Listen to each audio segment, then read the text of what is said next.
Assalamualaikum warahmatullahi wabarakatuh.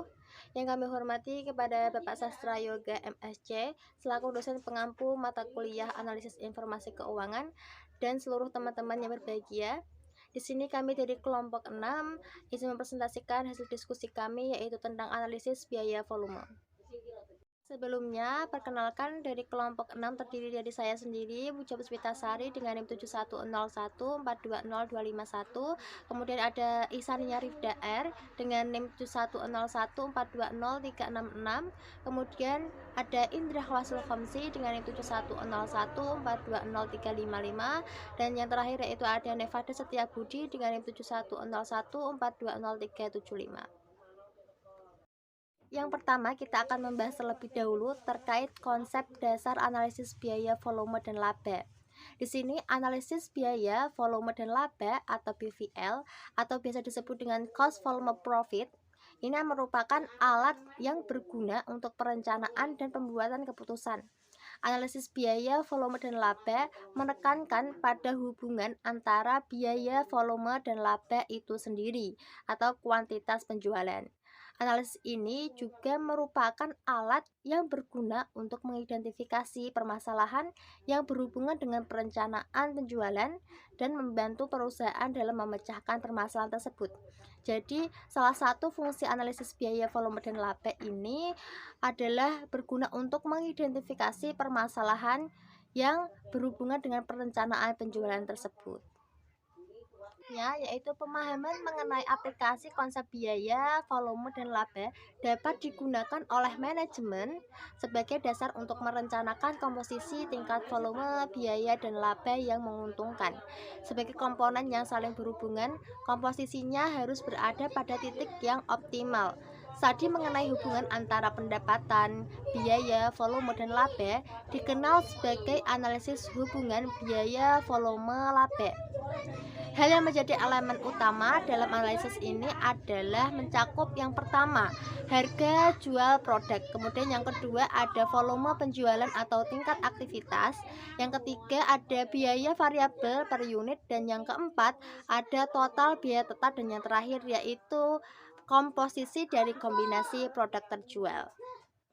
Terkait konsep dasar analisis biaya, volume, dan laba, kita beralih kepada analisis titik impas dalam unit. Nah, analisis biaya, volume, laba ini dimulai dengan menentukan titik impas.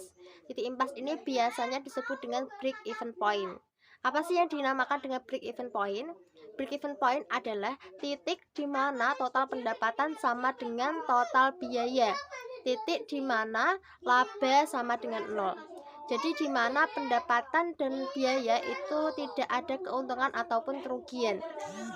Keputusan awal perusahaan dalam mengimplementasikan pendekatan unit yang terjual pada analisis CVP adalah menentukan apa yang dimaksud dengan sebuah unit.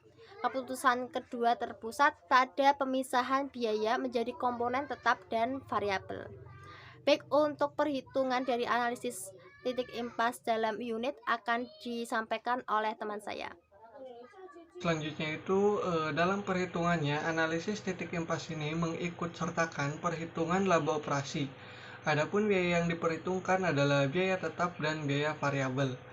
Perhitungan laba operasi secara umum yaitu sebagai berikut. Nah, untuk penjualan ini dikurangi dengan total biaya variabel, kemudian margin kontribusi dikurangi dengan biaya tetap. Kemudian hasilnya ada laba operasi. Kemudian untuk mempermudah perhitungan, maka jumlah unit yang harus diproduksi atau dijual agar terjadi titik impas yaitu dengan menggunakan rumus titik impas ini. Yang di sini ada biaya tetap dibagi dengan harga per unit dikurangi dengan biaya variabel per unit. Analisis titik impas penjualan dalam satuan mata uang. Selain titik impas dalam unit, perusahaan juga dapat menggunakan analisa titik impas ini dalam menentukan untuk menghitung titik impas dalam rupiah penjualan. Biaya variabel didefinisikan sebagai suatu persentase dari penjualan, bukan sebagai jumlah per unit yang terjual. Rasio biaya variabel merupakan bagian dari setiap rupiah penjualan yang harus digunakan untuk menutupi biaya variabel. Jadi untuk rumusnya di sini ada rasio biaya variabel sama dengan biaya variabel per unit dibagi dengan harga jual per unit. Kemudian rasio margin kontribusi adalah bagian dari setiap rupiah penjualan yang tersedia untuk menutupi biaya tetap dan menghasilkan laba. Kemudian untuk materi selanjutnya akan dijelaskan oleh rekan saya. Baik, selanjutnya ada rumus. Rumusnya itu adalah rasio margin kontribusi sama dengan margin kontribusi per unit sama harga jual per unit. Dan selanjutnya untuk biaya tetap terdapat 3 kemungkinan. Yang satu adalah jika biaya tetap yang sama dengan margin kontribusi maka laba operasi sama dengan 0 dan perusahaan berada dalam keadaan yang impas. 2.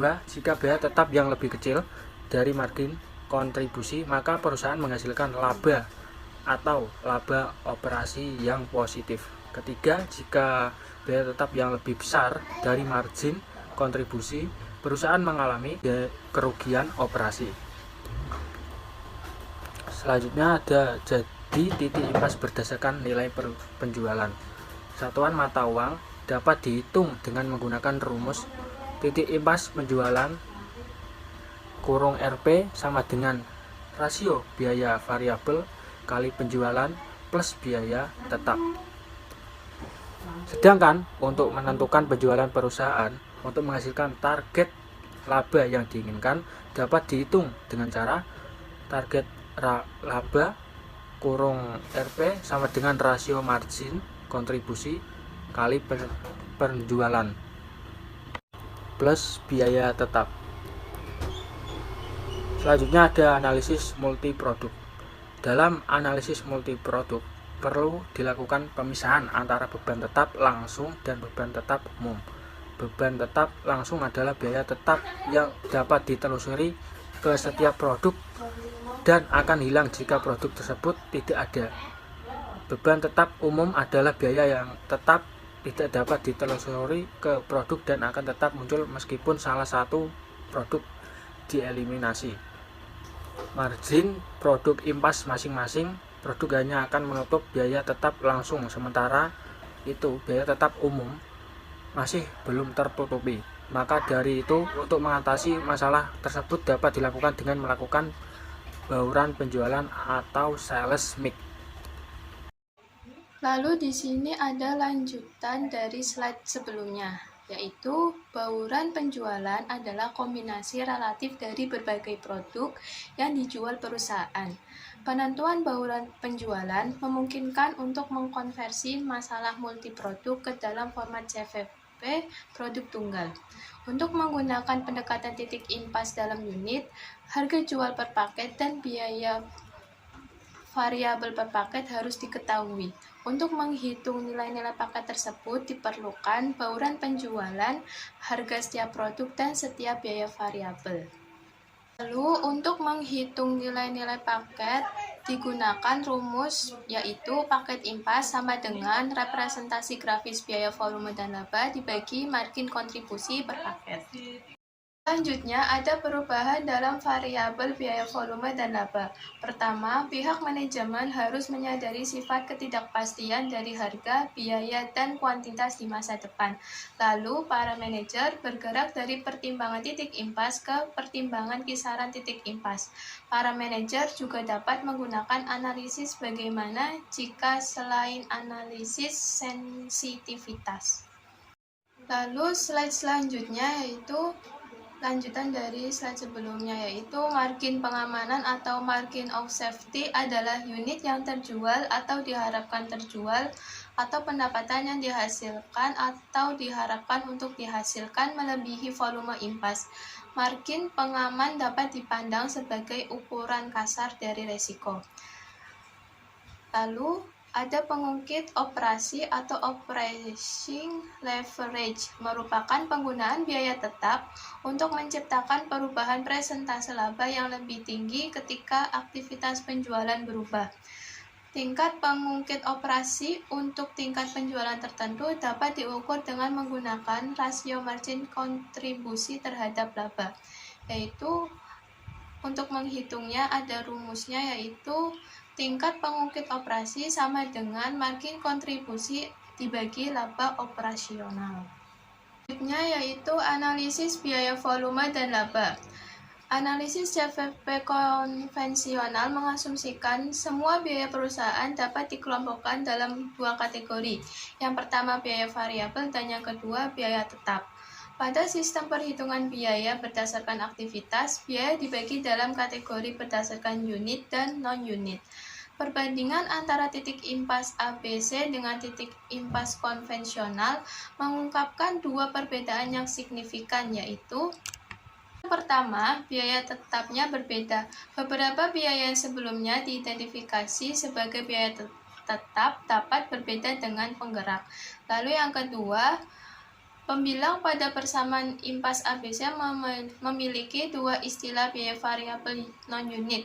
Satu untuk aktivitas yang berkaitan dengan batch dan satu untuk aktivitas yang berkaitan dengan keberlanjutan produk. Jika suatu perusahaan menganut JIT, maka biaya variabel per unit yang dijual berkurang dan biaya tetap bertambah. Ya, sekian presentasi dari kelompok kami. Mohon maaf bila ada kesalahan kata. Wassalamualaikum warahmatullahi wabarakatuh.